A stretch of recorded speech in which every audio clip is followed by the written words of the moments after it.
اعوذ باللہ من الشیطان الرجیم بسم اللہ الرحمن الرحیم انا نحن نزلنا الذکر وانا لہ لحافظون. قرآن ہم نے نازل کیا اور ہم ہی اس کی حفاظت کرنے والے ہیں. قرآن کریم کے بارے میں قرآن میں ہی الگ الگ جگہ پر قرآن کے بہت فضائل، اس کے پڑھنے کے بہت بڑے بڑے فائدے، قرآن میں اللہ نے شفا رکھی ہے اور بہت ساری چیزیں بیان کی ہیں. یہ نعمت ایسی ملی ہے ہم کو. قرآن کہتا ہے لو انزلنا ھذا القرآن علی جبل لرأیتہ خاشعا متصدعا من خشیۃ اللہ. اگر یہ پہاڑ کو دیا جاتا اللہ کے خوف سے ریزہ ریزہ ہو جاتا. لیکن ہمارے دل جو ہے نا گناہ کر کر کے پتھروں سے زیادہ سخت ہو چکے ہیں. وَإِنَّ مِنَ الْحِجَارَةِ لَمَا يَتَفَجَّرُ مِنْهُ الْأَنْهَارُ. وہ بھی روتے ہیں. ہم سینری دیکھنے جاتے ہیں، پہاڑوں میں سے پانی گرتا ہے، کتنا اچھا لگتا ہے. پہاڑ رو رہے ہیں خدا کے خوف سے، ان کے یہاں آنسو ہے. آج قرآن کریم کو چھوڑ کر ہم بہت پیچھے چلے گئے میرے بھائیوں. حدیث میں آتا ہے، مسلم شریف کی روایت ہے، نبی کریم صلی اللہ علیہ وسلم نے ارشاد فرمایا بہت برا ہو اس آدمی کا جو یہ کہے کہ میں فلاں فلاں بھول گیا. اس کو بھلا دیا گیا. کہتا ہے نا میرے کو یہ سورت یاد تھی، یہ سورت یاد تھی، یہ سورت، دھیان ہی نہیں دیا اللہ کے قرآن کے اوپر، بھول گئے. آیت کرسی یاد تھی، پڑھی نہیں، بھول گئے. یاسین یاد تھی، پڑھی نہیں، بھول گئے. والضحیٰ سے والناس صورتیں یاد تھی، پڑھا ہی نہیں، ہم نے دھیان ہی نہیں دیا. بہت ساری صورتیں بھول گئے. جو نماز میں پڑھتے چھوٹی چھوٹی صورتیں وہ یاد ہے، باقی سب بھول. اللہ کے رسول نے فرمایا قرآن کو یاد رکھو، اس کا خیال رکھو.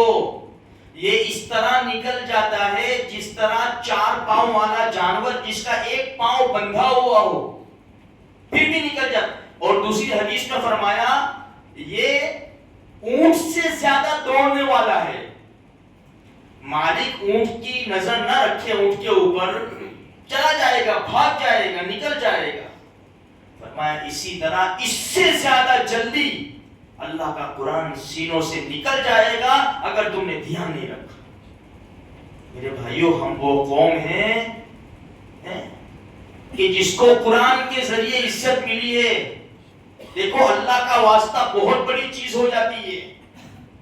پڑھو اللہ کا قرآن، پڑھو روزانہ 2 رکوع بھی پڑھو، 1 رکوع بھی پڑھو، چند آیات بھی پڑھو، تاکہ اس قرآن کی برکت سے اللہ ہماری حفاظت کرتے ہوئے ہمارے ایمان کی حفاظت کرے، ہماری اولاد اور ہماری نسلوں کی حفاظت کرتے ہوئے. حالات تو دیکھو کتنے خطرناک ہیں، فائدے کتنے ہیں. سکینہ نازل ہوتی ہے، سکینہ اللہ کی رحمت. قرآن پڑھنے والے پر اللہ کی رحمت نازل ہوتی ہے. مسلم شریف کی روایت ہے، ایک آدمی رات کو سورہ کہف پڑھ رہا تھا. گھوڑا اس کے قریب میں 2 رسیوں سے بندھا ہوا تھا. اچانک گھوڑے کو بادلوں نے ڈھانک لیا اور بادل اس کے ارد گرد گھومنے لگے، گھوڑا بدکنے لگا. صبح ہوئی تو نبی کریم صلی اللہ علیہ وسلم کے دربار میں یہ بات پیش کی گئی. اللہ کے رسول سورہ کہف پڑھ رہا تھا، گھوڑا 2 رسیوں سے بندھا ہوا تھا اور بادلوں نے گھیر لیا. ہمارے نبی نے فرمایا اسی کو تو سکینہ کہتے ہیں.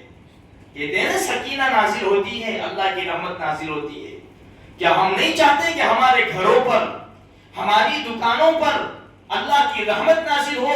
یہ راستہ ہے. اللہ کا قرآن پڑھو میرے بھائی، پڑھو مت چھوڑو. خصوصاً میں نوجوانوں سے اپیل کروں گا، بہت عاجزانہ اپیل کروں گا، اللہ کا قرآن ضرور پڑھو. مسجد میں آ جایا کرو جلدی اذان ہوتے ہی، سنتیں پڑھ لی، 2 منٹ ملے، 3 منٹ ملے. آج عرب لوگ دیکھو، عربوں کی مسجدوں میں دیکھو اتنا قرآن پڑھنے کا رواج ہے کہ بس قرآن. اسی لیے حرمین میں نہیں دیکھتے ہم جا بجا قرآن رکھے ہوئے ہیں، لوگ پڑھ رہے. اس سے فائدہ ہی فائدہ ہے، اور ایسا فائدہ ہے میرے بھائیوں، دنیا کا بھی، اپنے جسم کا بھی اور آخرت کا بھی. ہم حیران ہو جائیں گے. تو میرے بھائیو سارے نیت کرتے ہیں نا، پڑھو میرے بھائیو پڑھو، اللہ میرے کو بھی توفیق دے وے، آپ کو بھی توفیق دے وے۔